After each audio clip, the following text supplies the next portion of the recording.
Olá pessoal, muito prazer, meu nome é Roger Vieira, sejam todos bem-vindos ao meu canal. E hoje nós estamos com mais um episódio do nosso quadro de entrevistas com brasileiros aqui nos Estados Unidos. E hoje nós estamos trazendo o André. Manda um alô pra galera aí, André. E aí, galera, é um prazer estar aqui. Obrigado aí pelo convite, Roger. O André tem uma história bem interessante, galera. Ele veio aqui para os Estados Unidos há cerca de 2 anos e meio e atualmente ele está com visto H1B. Ele vai contar um pouquinho da história de vida dele, está no processo de green card também. A gente vai entender como que foi todo esse processo, né, de vinda do Brasil até aqui para os Estados Unidos, como que ele fez para conseguir esse visto que muitas pessoas querem ter aqui nos Estados Unidos. E hoje a gente vai contar um pouquinho da história de vida dele. André, muito obrigado por você ter aceito o convite da entrevista. Comece se apresentando, fala da onde você é do Brasil, fala um pouquinho da sua trajetória de lá do Brasil até aqui para os Estados Unidos e o que aconteceu que você resolveu vir para cá.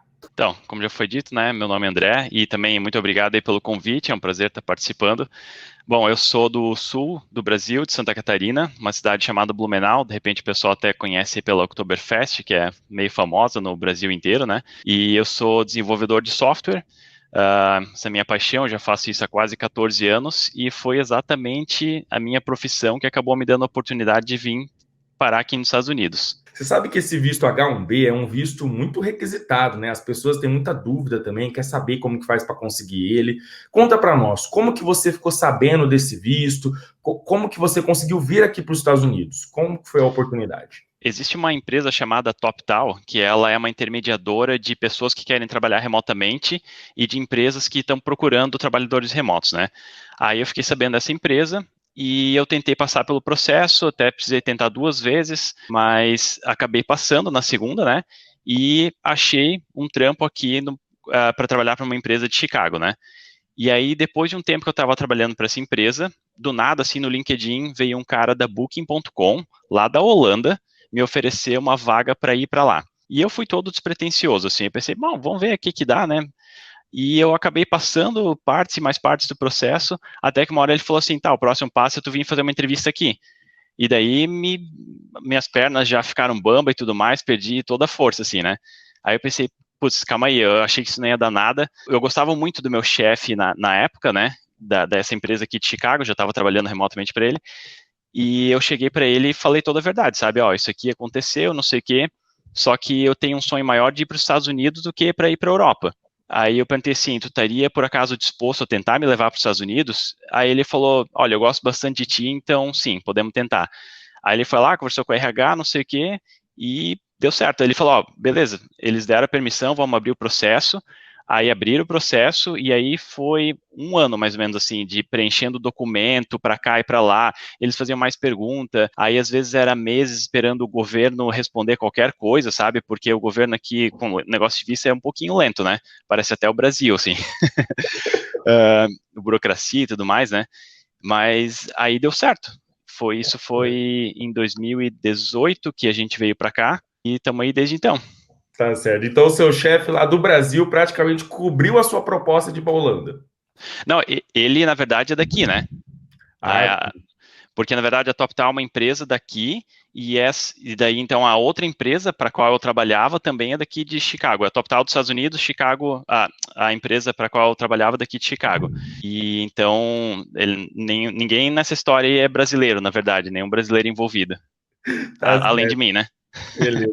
Então, você não foi transferido, não. Você foi contratado aqui mesmo. Isso, porque eu trabalhava como digamos, um contractor, assim, né?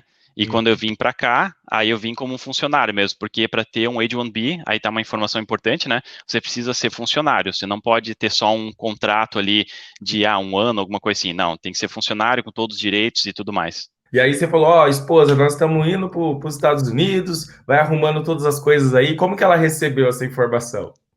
A partir do momento, assim, a gente tinha um sonho, na verdade, de ir para o Canadá, né? E não deu certo. A gente tentou ir para lá e não conseguiu. Daí eu cheguei para ela e falei, ó, o meu chefe está me dando a oportunidade de talvez a gente ir para os Estados Unidos.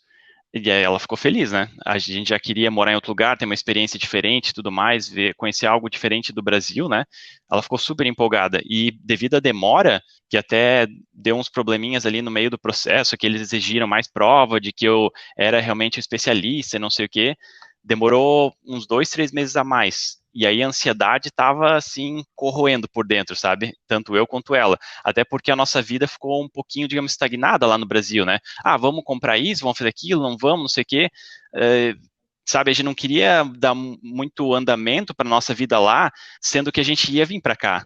Então ficou aquela coisa meio estagnada, ansiedade, mas no final deu tudo certo, né?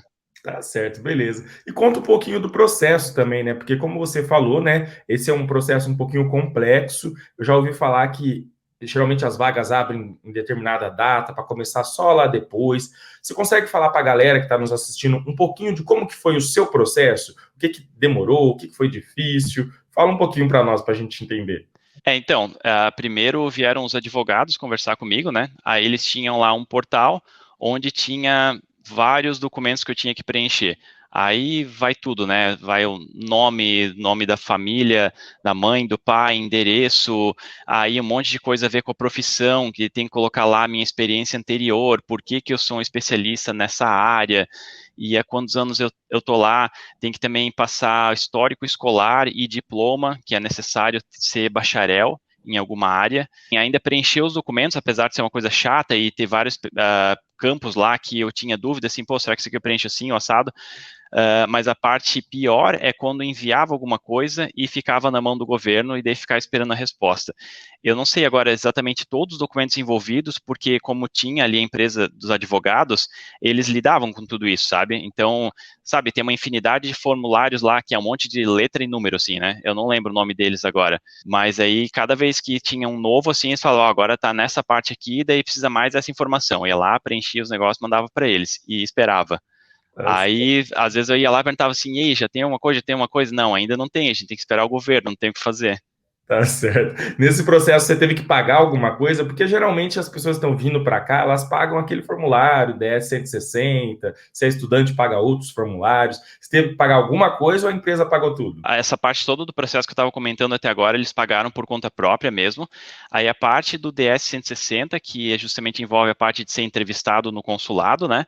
Eu paguei do meu bolso, que eu acho que é US$ 190 por pessoa, se eu não me engano. E aí, depois, quando eu cheguei aqui, eles reembolsaram isso. É claro que isso fica a critério da empresa, daí reembolsar ou não, né? Se eles não quisessem, eles não tinham obrigação nenhuma, né? E Certo. também eles foram bonzinhos o suficiente para reembolsar a própria viagem para cá. Que daí a gente enviou um monte de coisa num container para não precisar começar totalmente do zero aqui e pagar as nossas passagens. Que nada disso é barato, né? Eu acho que deu, na época, R$ 14.000 a mudança, o container ali. Então, por sorte, eu tinha um dinheiro guardado, né? Eu já estava há algum tempo ali guardando dinheiro, porque eu sabia que ter custo com a viagem e tudo mais, e eu consegui, né, bancar isso. Mas se não tivesse dinheiro ali, eu não sei nem como é que eu teria feito para trazer as coisas, sabe? Tá certo. Já já a gente vai falar sobre esse começo aqui, porque começar com documentos aqui, por incrível que pareça, parece que é simples, mas não é tão simples assim, não. Mas Não. conta para nós, como que foi a sua entrevista no consulado? Porque as pessoas têm muitas dúvidas, né? Você já está vindo aqui para trabalhar legalmente, tudo certinho. Que perguntas que eles fizeram para você? Por incrível que pareça, eles não fizeram nenhuma pergunta complexa, assim, eles olharam que era um visto de trabalho, aí perguntaram, você está indo para lá trabalhar? Eu falei, sim, né? Aí, então, onde que é a empresa? Eu falei, uma empresa de Chicago, aí, sabe, pergunta bem simples, assim, que eu era desenvolvedor de software, que eu estava vindo fazer isso, já faz bastante tempo que a entrevista aconteceu, né? Foi uns 3 anos atrás, então não lembro assim de muitos detalhes.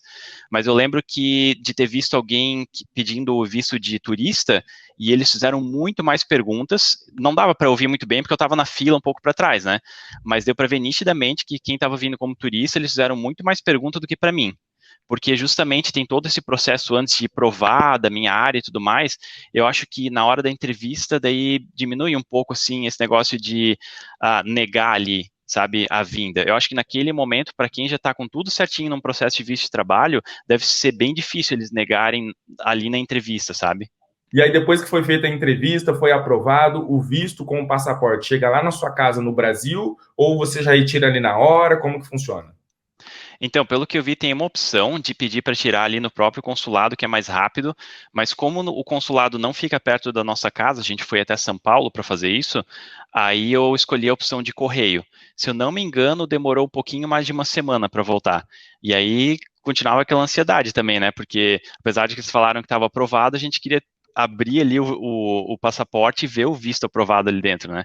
Mas aí chegou tudo certinho, que eles mandam lá com aquele tipo de documento do correio que é mais seguro e tudo mais, né? Você lembra do momento assim que você recebeu a proposta em si, né? Eu sei que vai ficar meio estranha essa pergunta, mas para o dia que você veio para os Estados Unidos, quanto tempo demorou assim todo esse processo assim, que você recebeu a proposta para trabalhar aqui e que de fato você chegou aqui?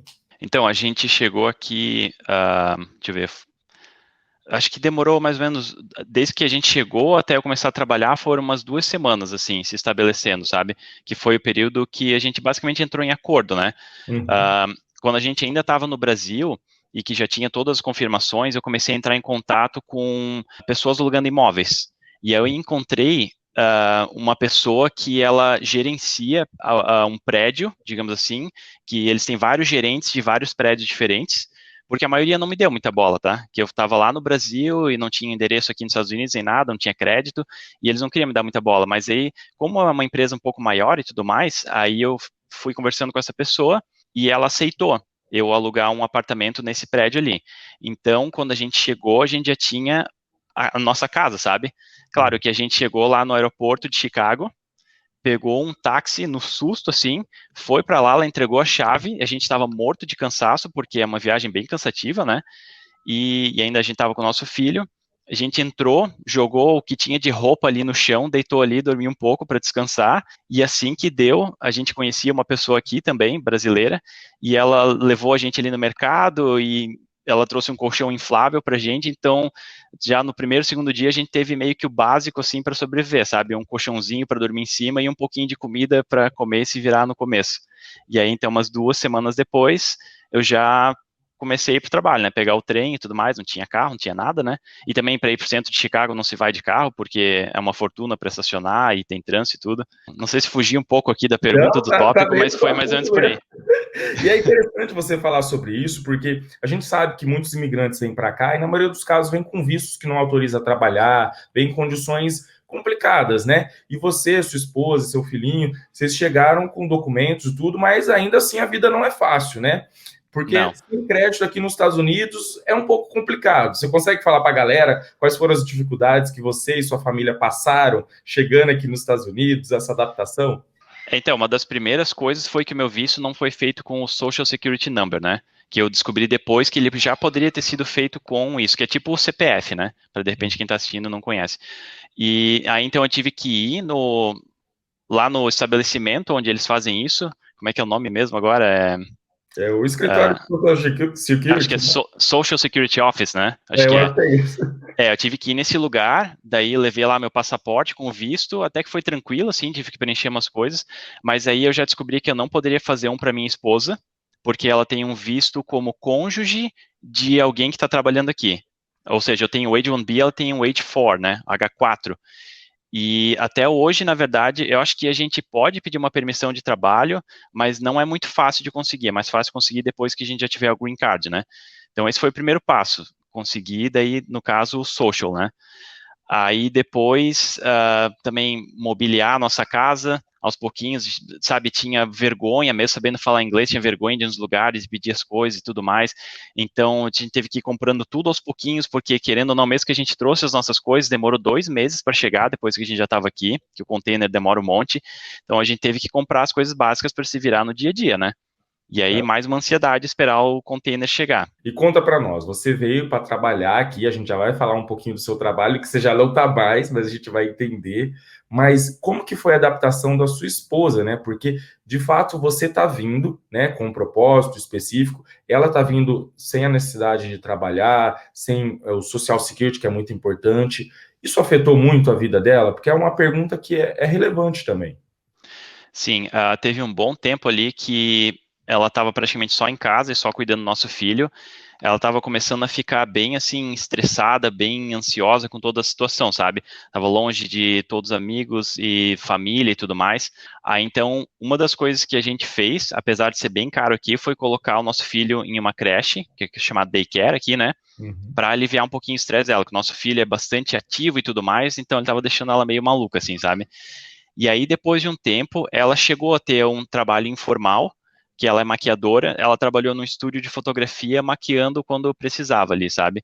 E isso ali ajudou ela muito, assim, tanto na parte de autorrealização e tudo mais, quanto na parte do inglês, porque ela veio para cá, ela entendia palavras básicas do inglês, mas muito pouco, sabe? Apesar de que ela estudou um pouco e tudo mais, mas ali ajudou ela muito a pegar mais o inglês. É que nem eles falam, a melhor forma de aprender inglês, claro, fazer um curso é muito bom, né? Você pegar todas as regras e tudo mais, mas ser inserido num meio onde as pessoas estão falando inglês é muito bom, porque aí você vai se obrigar a falar, não tem outra saída, né?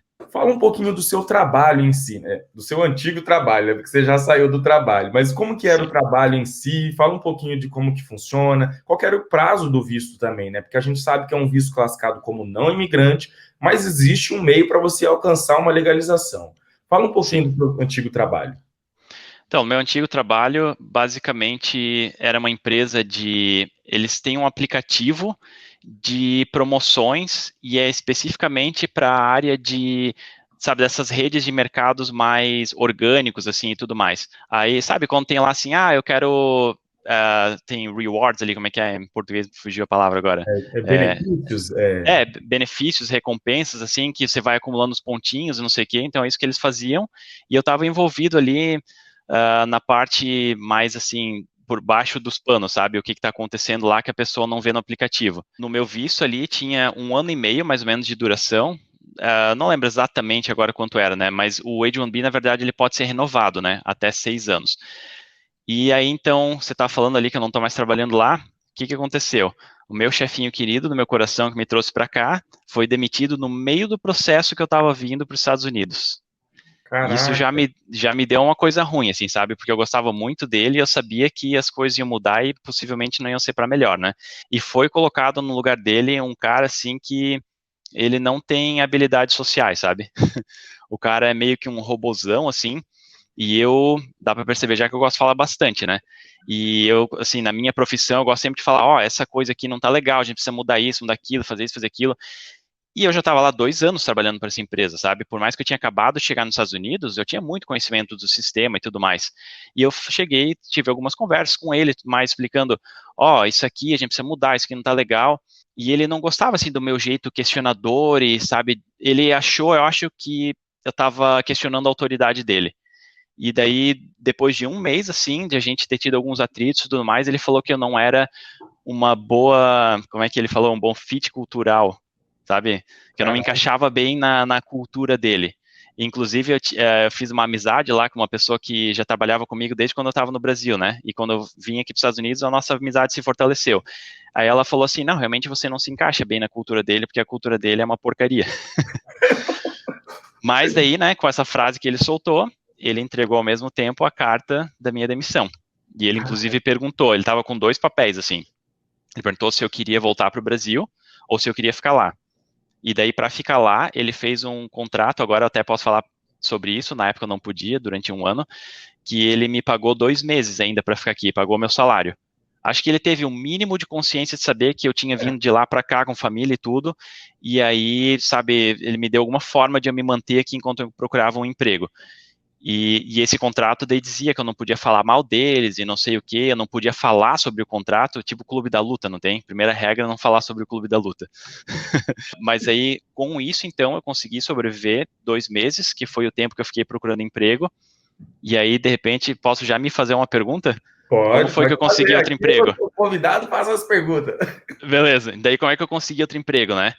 Na área de software, pelo menos, ajuda muito ter um LinkedIn, que é a rede social, basicamente, de emprego, né? Então, eu entrei lá, coloquei que eu estava aqui em Chicago e coloquei que eu estava procurando emprego. Com isso, muitos recrutadores começaram a vir falar comigo. E aí, 3 foram os que foram mais responsivos e tudo mais, eu fui com o processo para frente e 2 deles deram certo. Teve um, assim, que eu fui muito mal, teve um que eu fui legal e teve um que eu fui muito bem. Aí, desde que eu fui legal, que eu fui muito bem, eles me fizeram propostas. E só que daí eu escolhi esse que eu fui muito bem, que eu senti uma vibe legal, assim, lá no escritório e tudo mais, e é a empresa que eu tô até hoje.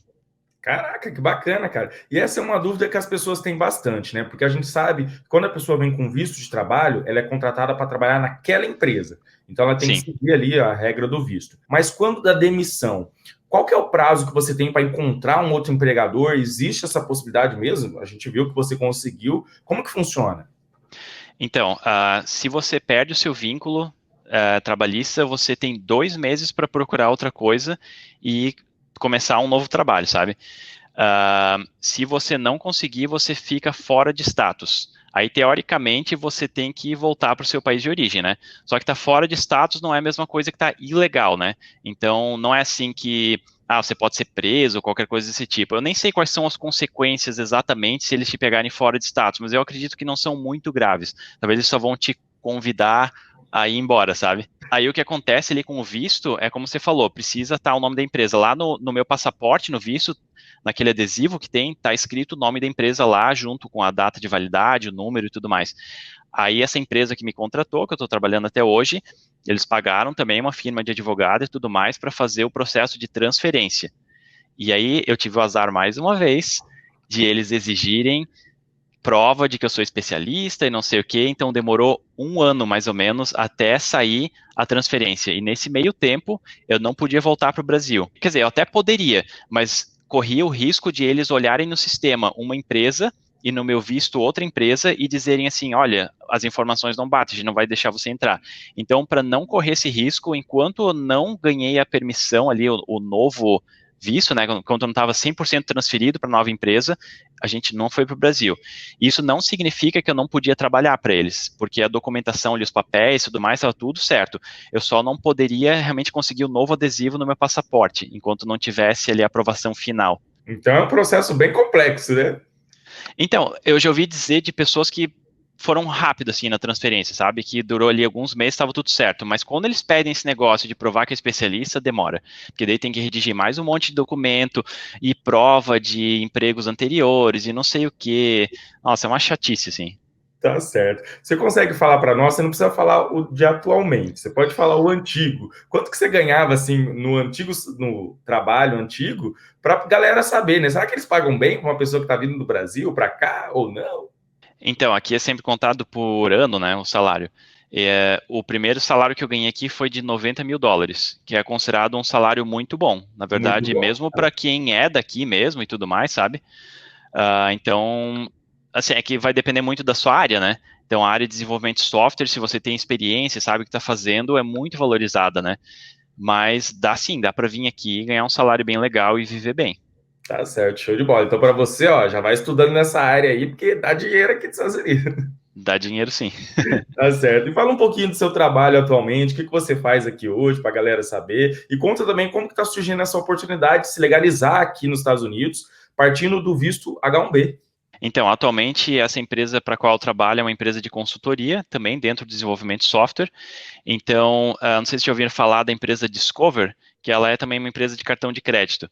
E desde o início, quando eu entrei para essa empresa que me contratou, eu estou trabalhando para a Discover, que a gente não tem projetos internos lá. Quer dizer, até tem, mas é de curta duração, assim, de experimento e tudo mais. O nosso objetivo lá é servir os clientes, né? Então, eu trabalho diretamente dentro da Discovery. Eles têm um campus numa cidade aqui perto de Chicago, de tão grande que é, e estou lá dentro, ao mesmo tempo desenvolvendo software e ensinando os próprios funcionários deles o que tem que ser feito e tudo mais, usando a experiência anterior que eu tenho. E sobre o Green Card, chegou um certo ponto que eu conversei com essa empresa, né, minha empregadora, e eu falei assim, olha, eu já estou aqui, acho que fazia 1 ano que eu estava. Eu disse assim, eu tive vários feedbacks positivos já, inclusive, né, já me deram promoção e tudo mais, mas vocês sabem que o meu objetivo é ficar aqui nos Estados Unidos, né, e com o visto que eu tenho hoje, eu não posso ficar aqui para sempre. Então, eu queria saber se vocês estão dispostos a bancar, ou a ser o sponsor, né, como é que é a palavra? Resposta, patrocinador. Patrocinador, é. Queria saber se vocês poderiam ser o patrocinador do meu Green Card. Aí eles falaram que sim, que só esperariam a próxima janela. Essa janela é uma janela deles mesmo, assim, né? De quando eles pegam várias pessoas e abrem o processo.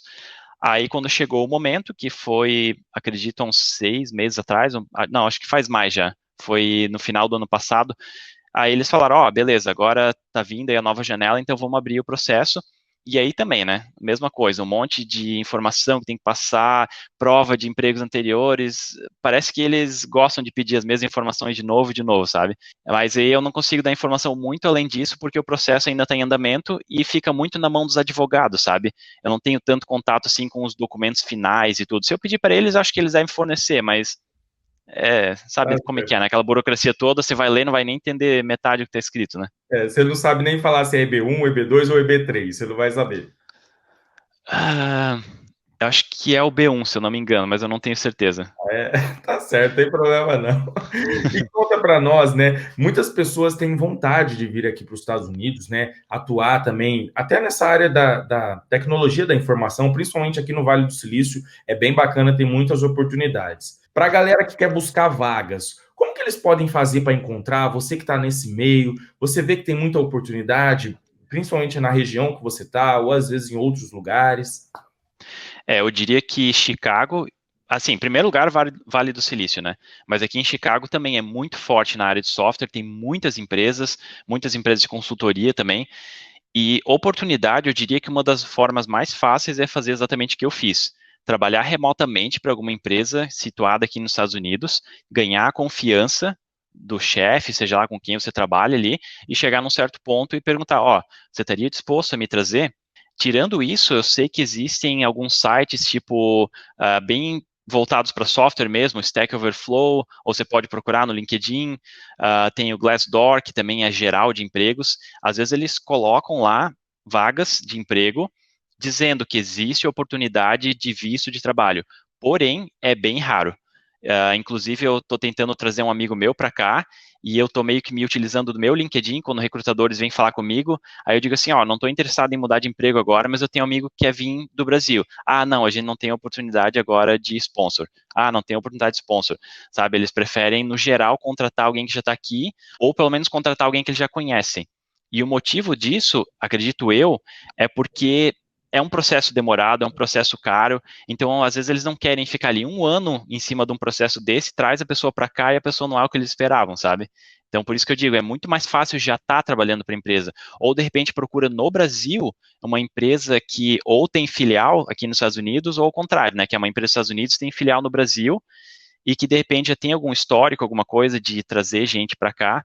Acho que essas são, na minha visão, algumas das formas mais fáceis de vir, porque nunca é fácil, né? A gente percebe muito que existe essa dificuldade dos empregadores de trazer pessoas dos seus países de origem para cá, mas a gente também fala muito da escadinha do Green Card, né? Pessoas que vêm para cá como estudante e vão galgando posições até conseguir uma oportunidade de trabalho. Você já viu algum estudante que conseguiu vir para cá, começou no inglês, às vezes foi para uma faculdade, depois conseguiu uma oportunidade?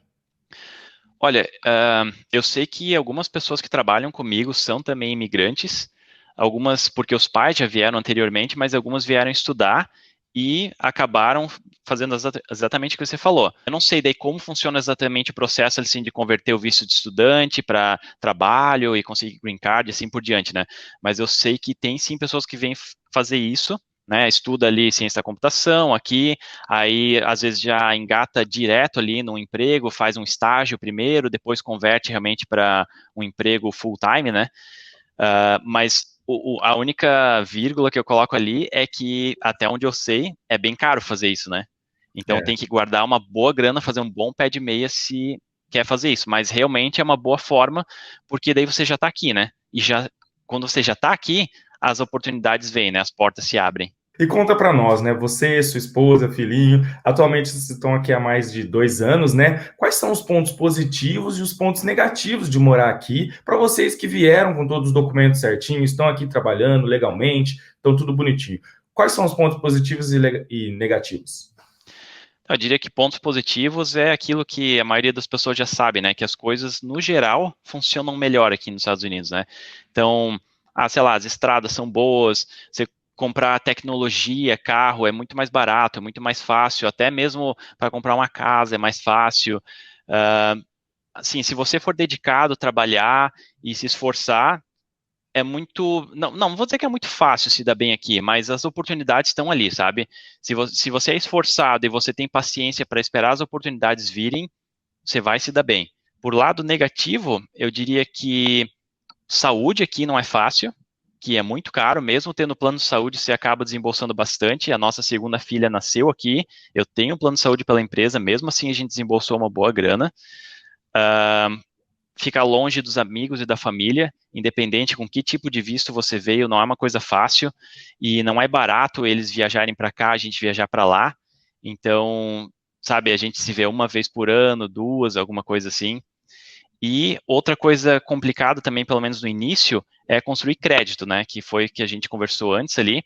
Você chega aqui, pô, eu tinha um crédito bem bom lá no Brasil e tudo, eu ia comprar um carro, conseguia financiamento bom, juro bom, você chega aqui, não vale para nada isso, sabe? Eles não têm acesso a isso.